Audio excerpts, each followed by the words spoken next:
लोग पढ़ेंगे important fact about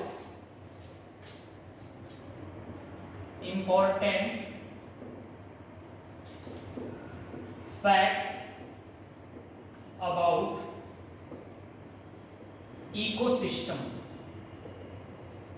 okay, ecosystem से रिलेटेड कुछ इंपॉर्टेंट फैक्ट्स हम लोग देखेंगे। ठीक है, चलिए सबसे पहला फैक्ट है flow of energy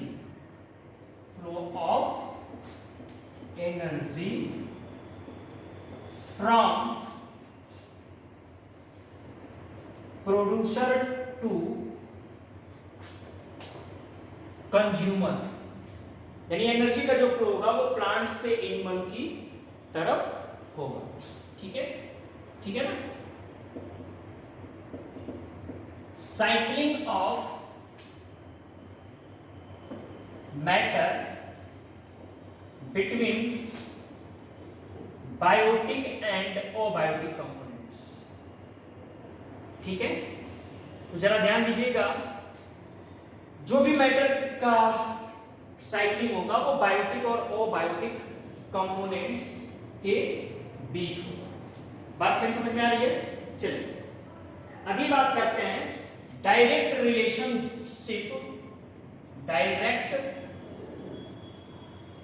relationship between biotic and abiotic component.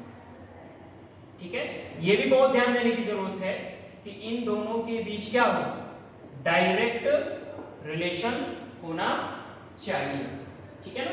सबसे मोस्ट इंपॉर्टेंट बात जो होती है वो होता है बेटा सेल्फ रेगुलेशन,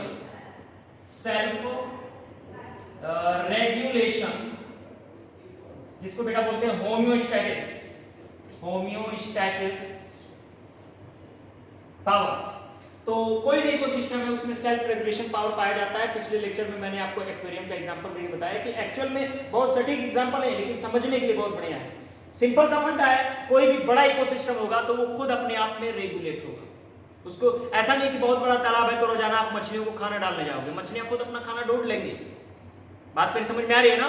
हाँ, तो सेल्फ रेगुलेशन जिसको होमियोस्टेटिस and self sustaining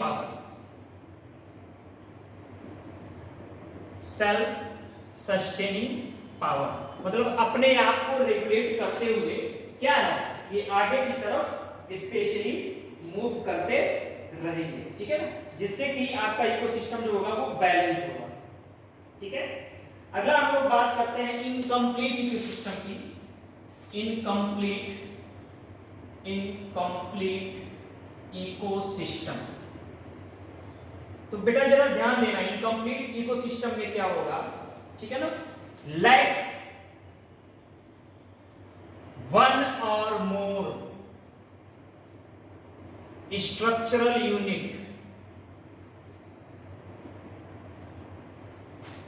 of ecosystem, यानी अगर किसी इकोसिस्टम में उसका स्ट्रक्चरल यूनिट एक या एक से ज्यादा गायब है, जैसे स्पीसीज कंपोजिशन है, स्ट्रेटिफिकेशन है, ट्रॉपिक लेवल्स हैं, ठीक है ना, स्टैंडिंग क्रॉप है, स्टैंडिंग स्टेट्स है, अभी हम लोग आगे जिक्र करेंगे। ठीक है, तो इनमें एक या एक से ज्यादा का अगर लैकनेस हो, ठीक है ना, तो ऐसे इकोसिस्टम को हम इनकम्प्लीट इकोसिस्टम बोलते हैं। जैसे डेड सी, बेटा ये जो डेड सी इकोसिस्टम होता है, ठीक है ना, इसको हम स्पेशली इनकम्प्लीट इकोसिस्टम के कैटेगरी में रखते हैं, या रेन वाटर इकोसिस्टम भी आप कह सकते हो। रेन वाटर इकोसिस्टम ये भी एक प्रकार का इनकम्प्लीट ही है। अरे बारिश हुई, एक गड्ढे में पानी भरा, 2-4 दिन बाद खत्म ही हो जाएगा। बात समझ में आई? तो ये कुछ फीचर्स हैं आपके इकोसिस्टम के कि फ्लो ऑफ एनर्जी लगातार बनी रहनी चाहिए। ठीक है ना, इसके अलावा बायोटिक और अबायोटिक के बीच जो साइक्लिंग है वो लगातार चलती रहनी चाहिए। ठीक है ना, दोनों के बीच डायरेक्ट एक रिलेशन होना चाहिए। सेल्फ रेगुलेशन और सेल्फ सस्टेनिंग की पावर भी पाई जानी चाहिए, और स्ट्रक्चरल यूनिट एकदम स्ट्रांग होने चाहिए, कोई भी उसमें से माइनस ना हो। तो बच्चों अब हम पढ़ेंगे आर्टिफिशियल इकोसिस्टम के स्पेशली कुछ कैरेक्टर्स। ठीक है, तो जरा ध्यान दीजिएगा, आर्टिफिशियल इकोसिस्टम की बात करते हैं।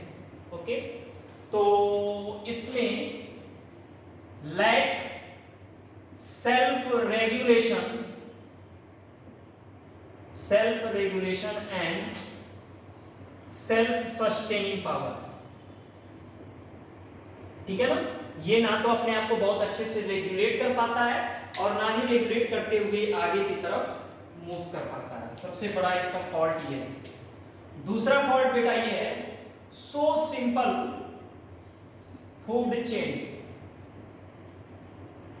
ठीक है, तो इसका जो फूड चेन होगा वो बहुत ही ज्यादा सिंपल होगा, इसीलिए अगर इस फूड चेन में से एक भी मिस हुआ, ठीक है ना, तो ये इकोसिस्टम धराशायी हो जाता है, तुरंत रुक जाता है। ठीक है, तो ये क्या है, बहुत ही सो सिंपल टाइप का फूड चेन है। ठीक है ना, लेस डाइवर्सिटी लेवल। ठीक है, इसमें जीवों के पाए जाने की जो प्रोबेबिलिटी है वो भी बेटा क्या होता है, बड़ा ही कम होता है। इसके अलावा little cycling of nutrients, little cycling of nutrients, nutrients के बीच जो साइक्लिंग है वो बहुत ही कम हो रही है। ठीक है, तो यहां पर भी लिटिल वर्ड आप यूज कर सकते हो, लिटिल डाइवर्सिटी लेवल। यहां पर डाइवर्सिटी का लेवल बहुत ही कम होता है। Little cycling of nutrients and energy भी जोड़ दो आप तो और बेटर होगा। ठीक है, तो यहां पर एनर्जी लेवल और न्यूट्रिएंट के बीच जो साइक्लिंग है वो भी बेटा बहुत ही कम होता है। बस इसका प्लस पॉइंट मैं आपको एक और बताने जा रहा हूं। ठीक है ना, उसका प्लस पॉइंट क्या है, productivity is high. Productivity is high, productivity बेटा बहुत ही ज्यादा है। ठीक है ना, तो प्लस पॉइंट आर्टिफिशियल इकोसिस्टम के एक इसकी प्रोडक्टिविटी ज्यादा है। ठीक है ना, ये सारे इसके फॉल्ट्स हैं। ठीक है, अब नेचुरल इकोसिस्टम की बात करोगे तो उसमें self regulation, self sustaining power होगा ही होगा। नेचुरल इकोसिस्टम की बात करोगे तो वहां पर सिंपल फूड चेन ना होकर के कॉम्प्लेक्स फूड चेन होगी। नेचुरल इकोसिस्टम की बात करोगे आप तो वहां पर डाइवर्सिटी लेवल एकदम ब्रॉड होगा। ओके, नेचुरल इकोसिस्टम की बात करोगे तो वहां पर cycling of nutrients and energy ये क्या होगा, बहुत ही ज्यादा होगा। ठीक है, और नेचुरल इकोसिस्टम में अगर आप प्रोडक्टिविटी की बात करोगे तो मैं लेस तो नहीं कहूंगा, मॉडरेट बोलूंगा कि वहां पर जो प्रोडक्टिविटी है वो मॉडरेट अमाउंट में होगा। चलिए तो आगे बात करते हैं हम लोग। तो अभी कुछ वक्त पहले आपको हमने बताया है कि ecosystem is the structural and functional unit of biosphere. ठीक है, बायोस्फीयर, बायोस्फीयर का मतलब समझते हो, स्पेशली बायोस्फीयर में तीन चीजें आती हैं। ठीक है ना, जलमंडल, हाइड्रोस्फीयर इसको बोलते हैं। ठीक है बेटा, एटमॉस्फेयर, वायुमंडल एंड लिथोस्फीयर मृदा वाले कारक, मिट्टी वाले कारक। भाई बायोलॉजी के अलावा अगर शास्त्रों में जाओगे तो कुछ और है। शास्त्र कहता है क्षितिजल पावक गगन समीरा पंच तत्व यह रचित शरीरा, शास्त्र कहता है। ठीक है ना, साइंस थोड़ा सा अलग है। यहां पर कह रहा है structural and functional unit of biosphere. Ecosystem क्या है, इस बायोस्फीयर का स्ट्रक्चरल और फंक्शनल यूनिट है। ठीक है ना, स्ट्रक्चरल यूनिट का अभी हम जिक्र करेंगे। ठीक है, तो बायोस्फीयर में तीन चीजें आती हैं, हाइड्रोस्फीयर, एटमॉस्फेयर और लिथोस्फीयर। ये बात आपको पहले से पता होगा। चलिए तो अभी हम लोग कंसंट्रेट करेंगे स्पेशली स्ट्रक्चर ऑफ बायोस्फीयर। क्या बात करेंगे बेटा हम लोग, structure of ecosystem, structure of ecosystem. तो जरा ध्यान से देखिएगा, अगर इकोसिस्टम के हम स्ट्रक्चर की बात करें तो इसके 5 स्ट्रक्चर्स होते हैं। पहला होता है आपका स्पीशीज कॉम्पोजिशन, स्पीशीज कॉम्पोजिशन। ठीक है बेटा, दूसरा आपका होता है स्ट्रेटिफिकेशन, अभी सबका हम लोग जिक्र करेंगे, स्ट्रेटिफिकेशन। बेटा तीसरा होता है ट्रॉपिक लेवल, ट्रॉपिक लेवल। चौथा होता है स्टैंडिंग क्रॉप और पांचवा बच्चों होता है स्टैंडिंग स्टेट। क्या होता है? Standing state. तो इन्हीं 5 बातों का हम लोग जिक्र करेंगे। स्ट्रक्चर ऑफ इकोसिस्टम, बार बार कह रहे हो कि बायोस्फीयर का स्ट्रक्चरल और फंक्शनल यूनिट क्या है? आपका इकोसिस्टम है। तो आइए उसी स्ट्रक्चरल यूनिट को हम लोग डिस्कस करते हैं। सबसे पहला स्पीशीज कंपोजिशन। स्पीशीज कंपोजिशन में क्या है? तो सिंपल सा फंडा है, maximum number of species, maximum number of species, यानी कि कह सकते हो maximum number of species found in a particular area at a particular time. यानी एक पर्टिकुलर एरिया में पर्टिकुलर टाइम पर जहां पर स्पीशीज के पाया जाने की प्रोबेबिलिटी बेटा सबसे ज्यादा होती है, उसी को बोलते हैं हम लोग स्पीशीज कंपोजिशन।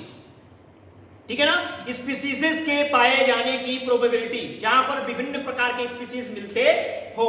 ठीक है?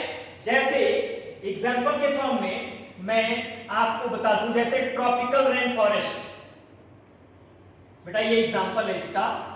कहां कहां पर स्पीशीज का कंपोजिशन ज्यादा होगा? Tropical rain forest. आप बताइए ट्रॉपिकल रेन फॉरेस्ट की क्या खास बात होती है? यहां पर जो प्रेसिपिटेशन रेट है, वर्षा का जो दर है, वो 250 से 300 के करीब होता है सेंटीमीटर, क्यूबिक सेंटीमीटर। ठीक है? इसके अलावा मॉइस्चरिटी भी मॉडरेट है, टेम्परेचर भी 25 से 30 के फेवर में होता है। तो ट्रॉपिकल रेन फॉरेस्ट में टेम्परेचर भी बढ़िया है, बारिश भी अच्छी हो रही है, मॉइस्चरिटी भी अच्छी है। तो यार सही है ना? जब सब कुछ हो रहा है तो यहाँ पर पौधों की प्रोबेबिलिटी सबसे ज्यादा होगी। और अगर वहां पर पौधे ज्यादा होंगे तो सिंपल सी बात है, वहां पर जो कंज्यूमर्स लेवल है, जो एनिमल्स हैं, उनका भी नंबर खूब ज्यादा होगा। तो पहला आपने देख लिया ट्रॉपिकल रेन फॉरेस्ट। दूसरा स्पीशीज कंपोजिशन का बहुत बढ़िया एग्जांपल है कोरल रीफ। जब भी डिस्कवरी वाला अपना कैमरा समुद्र में, ओशन के नीचे ले जाता है तो खूब रंग बिरंगी आपको चट्टानें दिखती हैं। देखा आपने? ठीक है ना? इन्हीं को कोरल्स कहते हैं, कोरल रीफ्स कहते हैं। ठीक है ना? मूंगे की चट्टानें। अच्छा, उस मूंगे की चट्टाने में ढेर सारे होल्स होते हैं और उस होल्स में ढेर सारे फाइटोप्लैंक्टॉन्स, जूप्लैंक्टॉन्स, छोटी मछलियां, बड़ी मछलियां, सब कुछ है। यानी वहां का स्पीशीज कंपोजिशन एकदम बेटर, बेस्ट, मस्त है एकदम, बहुत ज्यादा स्पीशीज कंपोजिशन। तो ट्रॉपिकल रेन फॉरेस्ट हो गया, कोरल रीफ्स हो गया, इसके अलावा आपका अमेजन फॉरेस्ट हो गया, गंगा का उपजाऊ पार्ट है। यहां पर स्पीशीज के पाया जाने की जो प्रोबेबिलिटी है बेटा, वो बहुत ही ज्यादा होती है। यहाँ पे स्पीशीज खूब होते हैं। ठीक है ना? बात मेरी समझ में आ रही है? तो ये मैंने आपको बता दिया सबसे पहला स्पीशीज कंपोजिशन। इसका एग्जांपल ट्रॉपिकल रेन फॉरेस्ट, ठीक है ना, कोरल रीफ्स, ये सारे हैं। दूसरा आप लोग देखते हैं स्ट्रैटिफिकेशन। दूसरा है हमारा स्ट्रैटिफिकेशन, ठीक है ना, vertical layering of vegetation. Vertical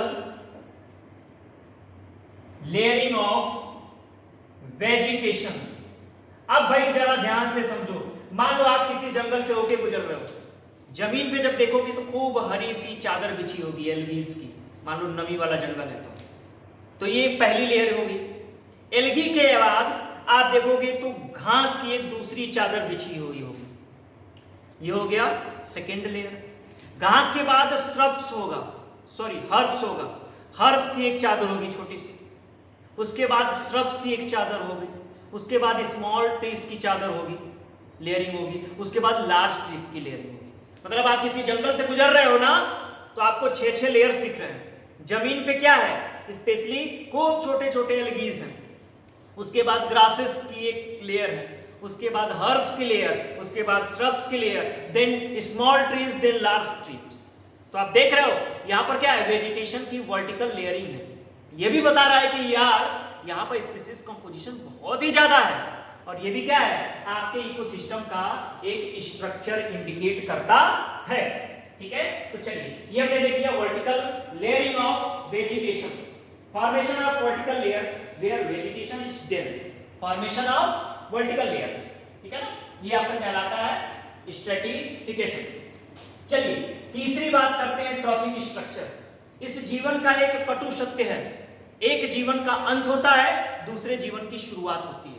जैसे आप यहाँ पर बैठकर पढ़ाई कर रहे हो तो जरूर घर से कुछ ना कुछ खा के आया होगा, कोई मटर खा के आया होगा, कोई चिकन खा के आया होगा, कोई मटन खा के आया होगा, ठीक है ना, किसी ने चावल ही खाया होगा। तो क्या हुआ, वहां पर उसके जीवन का अंत हुआ और उससे हमें एक नया जीवन मिला। तो ट्रॉपिक लेवल का मतलब होता है फीडिंग लेवल। ट्रॉपिक लेवल का मीन्स फीडिंग लेवल मीन्स कौन जीव किसको खाएगा। Trophic level means feeding level, कौन जीव किसको खाएगा, ठीक है। स्पेशली हम लोग इसमें क्या पढ़ते हैं, फूड चेन और फूड वेब को पढ़ते हैं। आगे हम लोग पढ़ेंगे food chain and food web, तो ये दोनों चीजें हम लोग आगे पढ़ेंगे। तो ये बेटा ट्रॉपिक लेवल तीसरा हमारा इकोसिस्टम का स्ट्रक्चर माना जाता है। चलिए अगले की बात करते हैं, स्टैंडिंग क्रॉप। अगला क्या बात करते हैं, स्टैंडिंग क्रॉप, ठीक है ना। तो स्टैंडिंग क्रॉप का मतलब होता है production of biomass at a particular area at a particular time. Standing crop, amount of living biomass, amount of living biomass,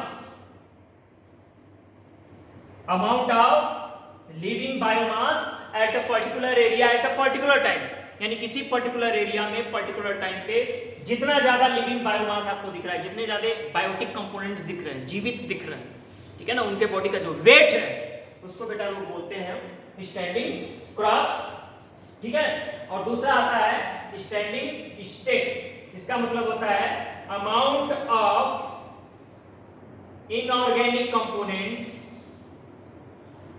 amount of inorganic components in an ecosystem, यानी किसी इकोसिस्टम में पाया जाने वाला जो इनऑर्गेनिक कंपोनेंट्स है, या ऐसे भी कह सकते हो amount of inorganic components found at a particular area found in a particular time period of an ecosystem. तो सिंपल सा फंडा है बेटा, यहां पर हमने क्या देखा, स्ट्रक्चर ऑफ इकोसिस्टम, जिसमें 5 आते हैं, ठीक है ना। इसका फार्मूला भी याद कर सकते हो, S square T S square, ठीक है ना, S square T S square. S for species composition, second S for stratification, third for trophic level, fourth S for standing crop and fifth S for standing state. आगे मैं आपको बता दूं तो specially जो स्टैंडिंग स्टेट है, इसकी एक और भी खास बात होती है, vary from season to season and one ecosystem to next ecosystem. यानी जब हम एक सीजन से दूसरे सीजन में जाएंगे तो हमारा जो ये इनऑर्गेनिक स्टेट पावर है वो बदल सकता है, और इकोसिस्टम टू इकोसिस्टम अगर आप अलग अलग जाओगे तो वहां भी ये आपका वेरी करता हुआ दिख सकता है। तो इस प्रकार से मैंने आपको पढ़ाया स्ट्रक्चर ऑफ इकोसिस्टम। अभी हम अगले हेडिंग में पढ़ेंगे फंक्शन ऑफ इकोसिस्टम।